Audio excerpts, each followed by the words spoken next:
Imagine this, a right back struggling in defence, a 30-year-old midfielder from a relegation battling German team, and a striker seems to have forgotten how to score. Sounds like a recipe for disaster, right? Yeah, here we are with Liverpool astonishingly preached at the top of the Premier League table. Predicting such a phenomenal first half of the season for Liverpool was a tough call, especially given their less than stellar performances last season. It's often said that every great team has its rise and fall, but Klopp and his squad weren't ready to write their swan song just yet. With an impressive tally of 13 wins, 6 draws and just a single loss, the Reds are ruling the roost with 45 points. That's 3 more than the formidable Aston Villa and a 5-point lead over both Manchester City and Arsenal. A stark contrast to their first 20 games last year, wouldn't you agree? So what's the secret sauce behind Liverpool's current reign at the top? Did Klopp revive the magic of the 2018-19 squad, or are we witnessing the emergence of Liverpool 2.0, an upgraded version of their title-winning juggernaut? Stay tuned as we dive deep into this, but before we do, don't forget to smash those like and subscribe buttons, hit the notification bell, and let's get right into the heart of this footballing enigma. Now, we can all agree the first reason behind Liverpool's transformation is the massive midfield overhaul that they had. Last year, key players like Fabinho, Keita and Henderson, who were pivotal in Liverpool's previous successes, started to show signs of waning. This decline was a blow to Klopp's system, stripping away the team's signature high-energy, counter-pressing style. Suddenly, Liverpool was left exposed, vulnerable to quick transitions from almost any team that they faced. But this season, the arrival of Szoboszlai, McAllister and Endo at Anfield has sparked a remarkable turnaround. Yet it's not just about injecting new talent. The real magic lies in the blend of new and existing players adapting within the system. So let's get into the nitty-gritty. Despite the squad shake-up, Klopp stayed loyal to his preferred 4-3-3 formation. However, it's the subtle adjustments within this framework that have rejuvenated Liverpool. Take for instance the transformation of Trent Alexander-Arnold. In a move reminiscent of Guardiola and Arteta, Klopp has redefined Trent's role by inverting him, a tactical twist that has paid dividends. Why is this shift so impactful? Consider Trent's extraordinary abilities with his right foot. Arguably one of the best in the world. Using him merely as a traditional overlapping fullback would underutilize his skills. By bringing him into midfield, Trent gains more control over the ball. His exceptional passing, vision and ability to switch play mean Liverpool now enjoy the benefits of an additional playmaker from deeper positions. No longer confined to the touchline, Trent can now exploit space more effectively, offering varied and dynamic ball progression. Take a look at these two heat maps. On the left, we have Trent's heat map from the 2021-2022 season, where he played the role of a classic fullback. On the right is the heat map from the current season, showcasing the impact of his new inverted role. Now, this strategic shift in Trent's role did reduce his cross frequency, but what Liverpool gained in return was far more valuable: enhanced passing and ball progression. During the 2021-2022 season, Trent progressed the ball a total of 15,683 yards. However, with this shift to an inverted role in the season after, this number jumped to 16,323 yards. Not just that, his attempted and completed passes saw a significant increase, breaking away from the limitations of playing close to the touchline. As Trent continues to excel in his inverted fullback role this current season, as highlighted in this heat map, his ability to drive the play forward is more evident than ever, especially in terms of ball carrying, as this graph demonstrates. And let's talk about creativity. This season he's already the second highest player in the league for through balls, with 18 and 7th for passes in the penalty area with 36. But here's a crucial point. Trent's successful transition to his new role owes a lot to Liverpool centre-backs, particularly Konate. Playing at right centre-back, Konate's blend of athletic prowess and tactical acumen allows him to not only cover for teammates during transitions,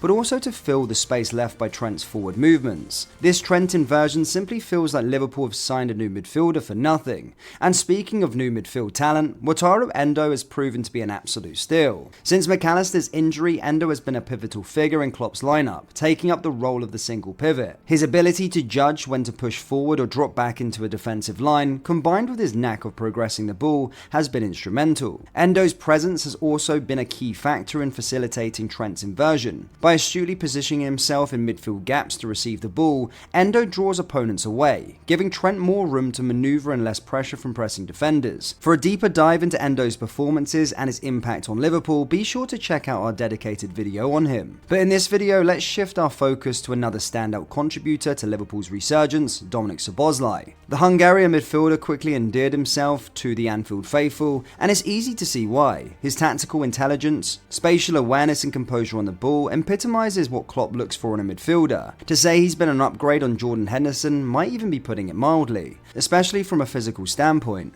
Szoboszlai has not only filled Henderson's shoes, but has added a new dimension to Liverpool's midfield dynamism. The signing catalysed the birth of Liverpool 2.0. Henderson's diminishing physicality in the RCM role, notably in tracking back and winning duels, led to the crumbling of Liverpool's counter-pressing structure. Enter Szoboszlai, the pivotal piece in reassembling this jigsaw. Szoboszlai, wearing the number 8, stands fourth in the league for most passes blocked with 32. An impressive feat for a midfielder, trailing only behind Porro, who's a right back, Tarkowski, a centre back, and Paulina, who's a defensive midfielder. His proactive tackling in the attacking third, with 8 so far, makes him Liverpool's leader in this aspect. This is a testament to why Liverpool's gegenpressing has regained its effectiveness, a stark contrast to last season. But Szoboszlai's influence isn't confined to defensive duties. He's equally adept in offensive scenarios, never shying away from 1v1 situations and constantly looking to create goal-scoring opportunities, either by going solo or setting up his teammates. His presence means that opponents have to focus on more than just Salah, they now have the Szoboszlai threat to contend with. Yet there's one piece to this puzzle: Curtis Jones, the final element of Liverpool's box midfield. Jones, thriving in the LCM position, is reviving this role once played by Wijnaldum, a gap Klopp struggled to fill since 2021. Jones brings ball retention, duel-winning prowess, and intelligence in the press. What stands out even more is his precision in his progressive passing, placing him first in the Premier League and 6th amongst under-24 central midfielders in Europe's top 5 leagues. This quartet, Trent, Endo, Szoboszlai, and Jones under Klopp's tactical mastery, is not just reviving Liverpool but reinventing their gameplay, making them a formidable force in football once again. Klopp's tactical ingenuity has been the catalyst in rejuvenating Liverpool's pressing game. The formation sees Trent Alexander-Arnold inverting to create a double pivot, with Endo and McAllister when he's available. This structure is bolstered by 2 dynamic and athletic number 8s, Szoboszlai and Jones, who relentlessly hunt down the ball when it's lost. That's basically how Liverpool got their pressing style back. Now, we mentioned Mohamed Salah earlier, didn't we? And to be honest, a Liverpool analyst would be incomplete without talking about the Egyptian king. Just when we think we've seen his peak, Salah astonishes us once again with 14 goals and 8 assists in 20 league games. But there's more to his game this season. Salah has transformed into a creative powerhouse, leading the league in expected assists with 8.5, surpassing Bruno Fernandes at 6.3, and topping Liverpool charts for passes into the penalty area with 44. He simply redefined his role on the field. But here's a twist, and this might sound funny at first, but much of what we discussed about Salah can be attributed to Darwin Nunez' increased playtime. Yes, Nunez may miss more than he scores, and yes, his style is somewhat chaotic, but therein lies his uniqueness. His unpredictable movement across the left wing, right wing, and centre creates havoc in defensive lines and exploits open spaces. Nunez averages 8.11 touches in the penalty area per 90 minutes, ranking him in the 99th percentile among forwards in the league. He also receives 9.65 progressive passes per 90 minutes, placing him in the top 3 forwards in England. This is why Darwin gets that many chances. The real concern for Liverpool should be the day that Nunez stops creating these myriad opportunities, and if he fine-tunes his shooting and decision-making, the league is in for a new terror. Of course, players like Van Dijk, Luis Diaz, Harvey Elliott, and others have also been key contributors. However, to explore each player in detail will require a video spanning hours. So let's wrap up with a glance at Liverpool's unified squad.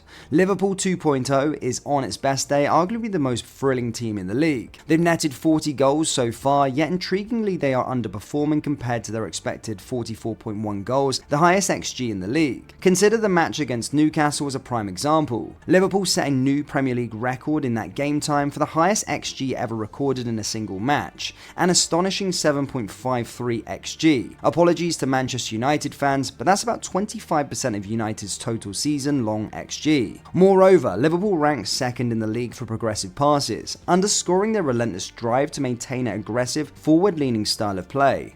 While we've highlighted their focus on counter-pressing and regaining possession high up the pitch, it's also worth noting their potency in transition plays. In fact, there's been a noticeable uptick in their counter-attacking play. Players like Alisson, Van Dijk, Trent Alexander-Arnold, McAllister, and even Endo possesses the capability to deliver incisive defensive splitting passes from deep, with Salah often being the primary target, while also being supported by the likes of Diaz, Jota, and Darwin. In summary, the Liverpool of this season is a transformed entity compared to last year. The inverted reversion of Trent, the consistent presence of Van Dijk and Konate, Szoboszlai's added dynamism in the midfield, and Salah's evolution into a creative force are the key elements of propelling the Reds to the top of the league. Do we think Liverpool can win the title? Yes, we do, and that's mainly due to a key factor that could very well be in the scales in Liverpool's favour in the title race. It's Jurgen Klopp's masterful and in-game management. Why is this so pivotal? Cast your minds back to the Reds' recent FA Cup triumph over Arsenal with a solid 2-0 scoreline. Now, there's a fair bit of debate about whether Liverpool truly deserved that win, isn't there? Arsenal, after all, seemed poised to score at least 3 in the first half,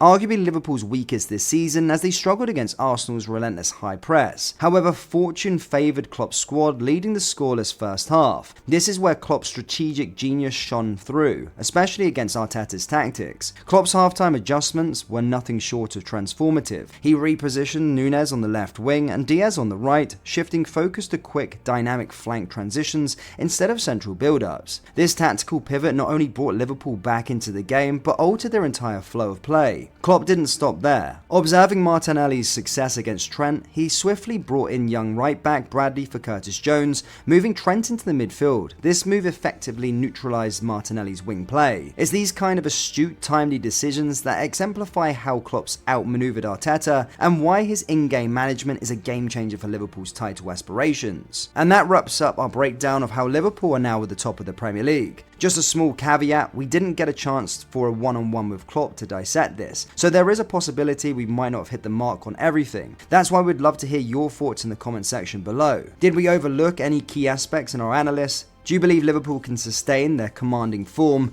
And an interesting point to ponder, with Salah and Endo off on international duty, could this impact Liverpool's upward trajectory? We're eager to hear your opinions, so drop a comment, and don't forget to hit the like button and subscribe button for more in-depth content like this. Thank you, and I'll see you all next time. Take care. Poosh.